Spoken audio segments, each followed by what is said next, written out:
Hi friends, ಇವತ್ತು ನಾನು ನಿಮಗೆ 2026ರಲ್ಲಿ ನೀವು ಸ್ಮಾರ್ಟ್ ವೇ ಆಗಿ ಇನ್ವೆಸ್ಟ್ ಮಾಡಿ ಮತ್ತು ಅಮೌಂಟನ್ನು ಸೇವ್ ಮಾಡೋದು ಯಾವ ಥರ ಅಂತ ನಿಮಗೆ ಈ ಸ್ಲೈಡಲ್ಲಿ ಕೆಳಗಡೆ ತೋರಿಸ್ತೇನೆ ನಿಮಗೆ. ಓಕೆ, ಸೊ ಅದಕ್ಕೋಸ್ಕರ ಈ ಸಪ್ರೇಟ್ ಸ್ಲೈಡನ್ನು ಪ್ರಿಪೇರ್ ಮಾಡಿದ್ದೀನಿ. ಸೊ ಇಲ್ಲಿ ನೋಡಿ, first slide.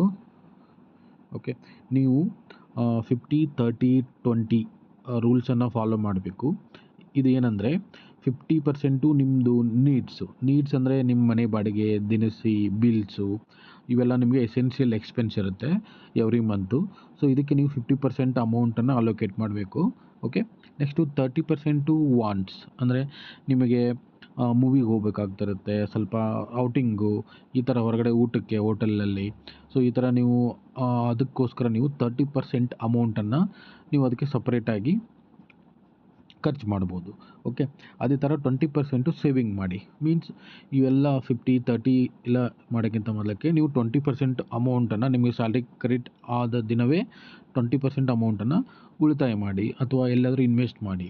So better invest ಮಾಡೋದ್ರಲ್ಲಿ ನೀವು ಮ್ಯೂಚುವಲ್ ಫಂಡ್ ಇನ್ವೆಸ್ಟ್ ಮಾಡ್ಬೋದು ಅಥವಾ ಯಾವುದಾದ್ರೂ FDಯಲ್ಲಿ ನೀವು ಎವ್ರಿ ಮಂತು ಸ್ವಲ್ಪ ಅಮೌಂಟನ್ನು ಇನ್ವೆಸ್ಟ್ ಮಾಡ್ಬೋದು. ಓಕೆ, ಸೊ ಅದಕ್ಕೋಸ್ಕರ ನೀವು 50-30-20 ಈ ರೂಲ್ಸ್ನ ಫಾಲೋ ಮಾಡಿದರೆ ನಿಮಗೆ ಇದು ಚೆನ್ನಾಗಿ ವರ್ಕ್ ಆಗುತ್ತೆ. ಓಕೆ, ನೆಕ್ಸ್ಟ್ ಸ್ಲೈಡಲ್ಲಿ ಈಗ ನೋಡಿ, ನೀವು ಸಮ್ಟೈಮ್ಸ್ ಅನ್ವಾಂಟೆಡ್ ಥಿಂಗ್ಸ್ನ ನಿಮಗೆ ಬೇಕಾಗಿರೋದು ಬಿಟ್ಟು ಬೇಡಾದನ್ನೇ ಜಾಸ್ತಿ ಶಾಪ್ ಮಾಡ್ತಾ ಇರ್ತೀರ ಆನ್ಲೈನಲ್ಲಿ. ಈಗಂತೂ ಆನ್ಲೈನಲ್ಲಿ ತುಂಬ ಶಾಪಿಂಗ್ ನಡೀತಾ ಇದೆ. ಸೊ ಅದಕ್ಕೋಸ್ಕರ ನೀವು ಅದನ್ನು ಕಂಟ್ರೋಲ್ ಮಾಡ್ಬೇಕಂದ್ರೆ ನೀವೇನಾದರೂ ಐಟಮ್ ಬೇಕಾಗಿರುತ್ತೆ, ಅದನ್ನು ಫಸ್ಟ್ ನೀವು ಯಾವ್ದಾದ್ರು ಆನ್ಲೈನಲ್ಲಿ ಬೈ ಮಾಡ್ತಿರ್ತೀರ, ಅವಾಗ ಅದನ್ನು ಶಾಪಿಂಗ್ ಕಾರ್ಟಲ್ಲಿ ಹಾಕಿಡಿ. ಆಫ್ಟರ್ 24 hours ಆದಮೇಲೆ ಅಕಸ್ಮಾತ್ ಆ ಐಟಮು ನೀವು ಶಾಪಿಂಗ್ ಕಾರ್ಟಲ್ಲಿ ಹಾಕಿರ್ತಿರಲ್ಲ, ಅದು ಐಟಮ್ ನಿಮಗೆ ನೆಸೆಸರಿ ಅನಿಸಿದರೆ ಮಾತ್ರ ನೀವು ಅದನ್ನು ಬೈ ಮಾಡಿ. ಯಾಕಂದರೆ ಈಗ ಆನ್ಲೈನಲ್ಲಿ ನೋಡಿ ತುಂಬ ಅಡ್ವರ್ಟೈಸ್ ನಡೀತಾ ಇರುತ್ತೆ, ನಿಮಗೆ ಅಟ್ರ್ಯಾಕ್ಟ್ ಮಾಡ್ತಾರೆ. ಸೊ ಈ ಐಟಮ್ ಬೈ ಮಾಡಿ, ಇಷ್ಟು % ಡಿಸ್ಕೌಂಟ್ ಇದೆ, 24 hours ಡಿಸ್ಕೌಂಟ್ ಹೋಗುತ್ತೆ. ಇದೆಲ್ಲ ನಿಮಗೆ ಅಟ್ರಾಕ್ಷನ್ಗೋಸ್ಕರ ನಡೀತಾ ಇರುತ್ತೆ ಅಡ್ವರ್ಟೈಸ್ಮೆಂಟು.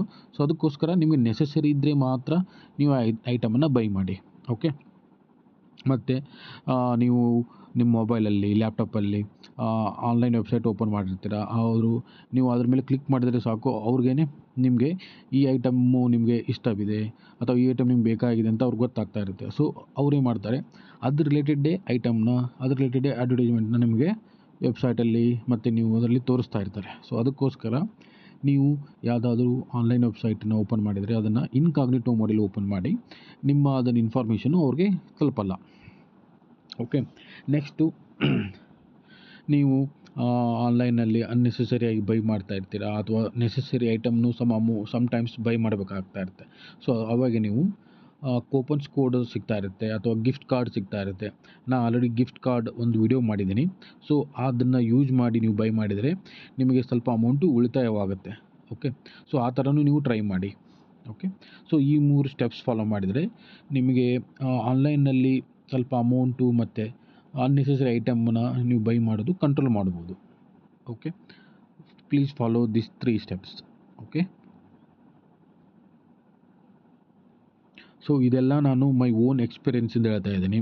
ಸೊ ಹೇಗೆ ನಾನು ಆನ್ಲೈನ್ ಶಾಪಿಂಗನ್ನು ಕಂಟ್ರೋಲ್ ಮಾಡಿಕೊಂಡೆ, ಸೊ ಹೇಗೆ ನಾನು ಗಿಫ್ಟ್ ಕಾರ್ಡು ಮತ್ತು ಡಿಸ್ಕೌಂಟ್ ಕೂಪನ್ಸು ಅಪ್ಲೈ ಮಾಡಿ ಸ್ವಲ್ಪ ಅಮೌಂಟನ್ನು ಬೈ ಮಾಡೋ ಮುಂದೆ ಹೇಗೆ ಉಳಿಸಿದ್ದೀನಿ, ಮತ್ತು ಫ್ರೀಯಾಗಿ ಹೇಗೆ ಸೈಡ್ ಐಟಮ್ಸ್ನ ಬೈ ಮಾಡಿದ್ದೀನಿ. ಆಲ್ರೆಡಿ ಅದ್ರ ಬಗ್ಗೆ ನಾನು ತುಂಬ ವಿಡಿಯೋ ಮಾಡಿದ್ದೀನಿ. Please check that video in my YouTube channel. Okay, next ನೋಡಿ. ಓಕೆ, ಮತ್ತು ನಿಮ್ಮದು ಲೋನ್ ಹೇಗೆ ನೀವು ಮ್ಯಾನೇಜ್ ಮಾಡ್ಬೋದು. ಓಕೆ, ನಿಮ್ಮದು ಸಾಲ ಇರುತ್ತೆ, ನೀವು ಹೋಮ್ ಲೋನ್ ಇರುತ್ತೆ, ಪರ್ಸ್ನಲ್ ಲೋನ್ ಇರುತ್ತೆ, ಕಾರ್ ಲೋನ್ ಇರುತ್ತೆ. ಸೊ ಅದನ್ನು ನೀವು ಹೇಗೆ ಕಂಟ್ರೋಲ್ ಮಾಡಬೇಕಂದ್ರೆ, ಫಸ್ಟು ನಿಮಗೆ ಅತಿ ಹೆಚ್ಚು ಇಂಟ್ರೆಸ್ಟ್ ಇರೋ ಲೋನನ್ನು ಫಸ್ಟ್ ಅದನ್ನು ರೀಪೇಮೆಂಟ್ ಮಾಡಿ. ಸೊ ಫಸ್ಟ್ ಅದನ್ನು ರೀಪೇಮೆಂಟ್ ಮಾಡಿ ಅದನ್ನು ಕ್ಲೋಸ್ ಮಾಡಿದರೆ ನಿಮಗೆ ತುಂಬ ಅಮೌಂಟು ಸೇವ್ ಆಗುತ್ತೆ. ನೀವು ಅದ್ರ ಬದಲು ಅದನ್ನ ಎಲ್ಲಾದರೂ ಇನ್ವೆಸ್ಟ್ ಮಾಡೋಣ, ಅದಕ್ಕಿಂತ ಜಾಸ್ತಿ ಪ್ರಾಫಿಟ್ ಪಡೆಯೋಣ ಅಂತ ಯೋಚನೆ ಮಾಡಿದರೆ ಅದು ತುಂಬ ತಪ್ಪಾಗುತ್ತೆ. ಸೊ ಫಸ್ಟ್ ನೀವು ಅತಿಯಾಗಿ ಪೇ ಮಾಡುವ ಇಂಟ್ರೆಸ್ಟು ಯಾವ ಲೋನ್ ಇದೆ, ಸೊ ಆ ಲೋನನ್ನು ಫಸ್ಟು ಕ್ಲೋಸ್ ಮಾಡೋಕ್ಕೆ ಟ್ರೈ ಮಾಡಿ. ಓಕೆ, ನೆಕ್ಸ್ಟು ಈಗ ಎಲ್ಲರಿಗೂ ಕ್ರೆಡಿಟ್ ಕಾರ್ಡ್ ಕಾಮನ್ನಾಗಿ ಯೂಸ್ ಮಾಡ್ತಾಯಿದ್ದಾರೆ, ಇನ್ಕ್ಲೂಡಿಂಗ್ ಸ್ಟೂಡೆಂಟ್ಸು. ಎಲ್ಲರೂ ತುಂಬ ಕ್ರೆಡಿಟ್ ಕಾರ್ಡಲ್ಲಿ ಯೂಸ್ ಮಾಡ್ತಾ ಇದ್ದಾರೆ. ಸೊ ಅನ್ನೆಸೆಸರಿಯಾಗಿ ಐಟಮ್ಸ್ನ ಬೈ ಮಾಡೋಕ್ಕೆ. ಸೊ ಅದಕ್ಕೋಸ್ಕರ ನೀವು ಕ್ರೆಡಿಟ್ಸ್ ಕಾರ್ಡನ್ನು ಯೂಸ್ ಮಾಡಿ ಬೈ ಮಾಡೋ ಮುಂದೆ ಸ್ವಲ್ಪ ಡಬಲ್ ವೆರಿಫೈ ಮಾಡ್ಕೊಳ್ಳಿ.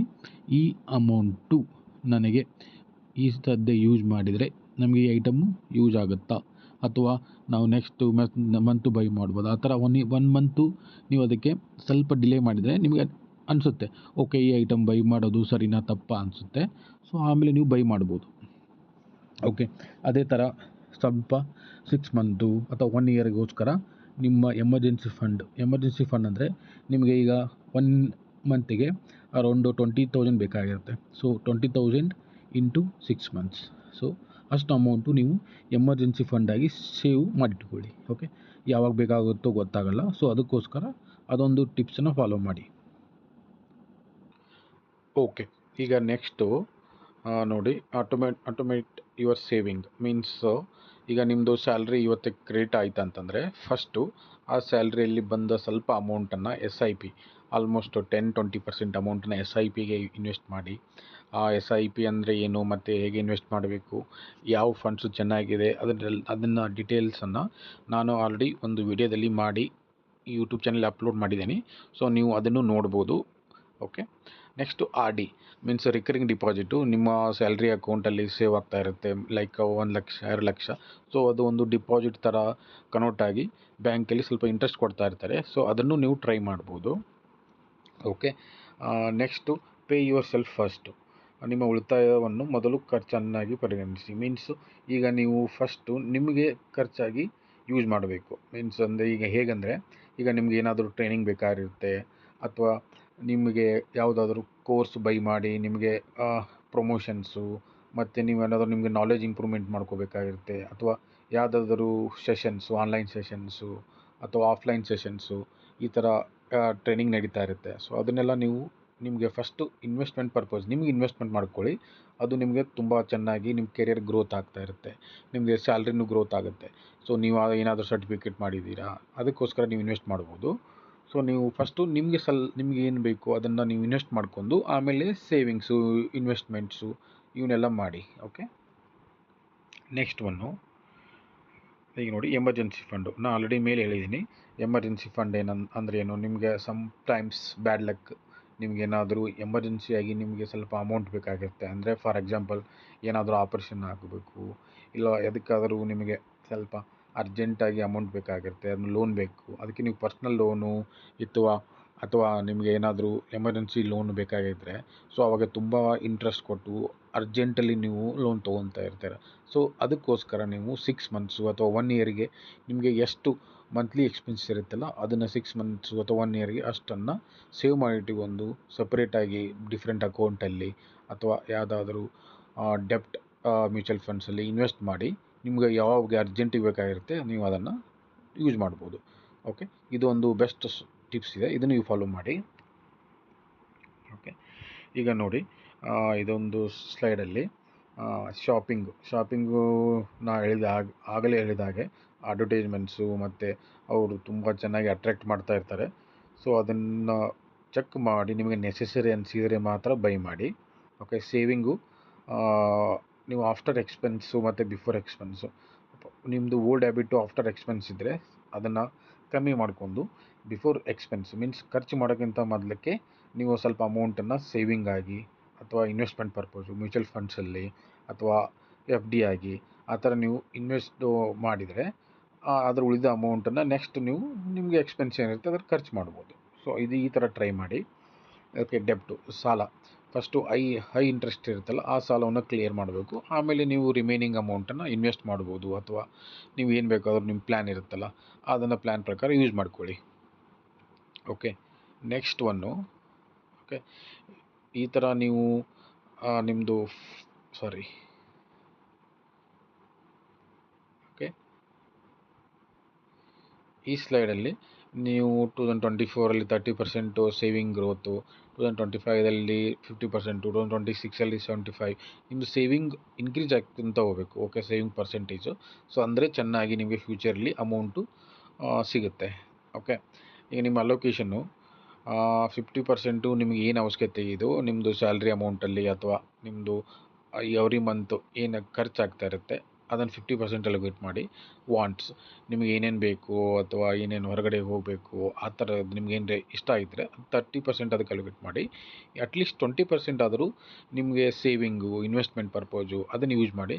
ಸೊ ಇದು ಲಾಂಗ್ ಟರ್ಮಲ್ಲಿ ಇನ್ವೆಸ್ಟ್ ಮಾಡ್ತಾ ಇದ್ದರೆ ಈ ಥರ 20% ನಿಮಗೆ ಅಟ್ ದ ಎಂಡ್ 10 ಇಯರ್ಸು 20 ಇಯರ್ಸ್ಗೆ ತುಂಬ ಅಮೌಂಟು ಪ್ರಾಫಿಟ್ಟಾಗಿ ಬರುತ್ತೆ. ಸೊ ಇದು ಲಾಂಗ್ ಟರ್ಮ್ ಮ್ಯೂಚುವಲ್ ಫಂಡಲ್ಲಿ ಇನ್ವೆಸ್ಟ್ ಮಾಡಿ, ಅದು ತುಂಬ ಚೆನ್ನಾಗಿರುತ್ತೆ. ಓಕೆ, ಸೊ ನಾನು ಹೇಳಿದ ಇನ್ಫಾರ್ಮೇಷನು ನಿಮಗೆ ಇಷ್ಟವಾಗಿದ್ದರೆ, ಚೆನ್ನಾಗಿದ್ದರೆ please subscribe my YouTube channel and share. And if any comments ಇದ್ದರೆ ಕಮೆಂಟ್ ಮಾಡಿ, ನಾನು ನೆಕ್ಸ್ಟ್ ವೀಡಿಯೋದಲ್ಲಿ ಅದನ್ನು ಕವರ್ ಮಾಡೋಕ್ಕೆ ಟ್ರೈ ಮಾಡ್ತೀನಿ. Thank you.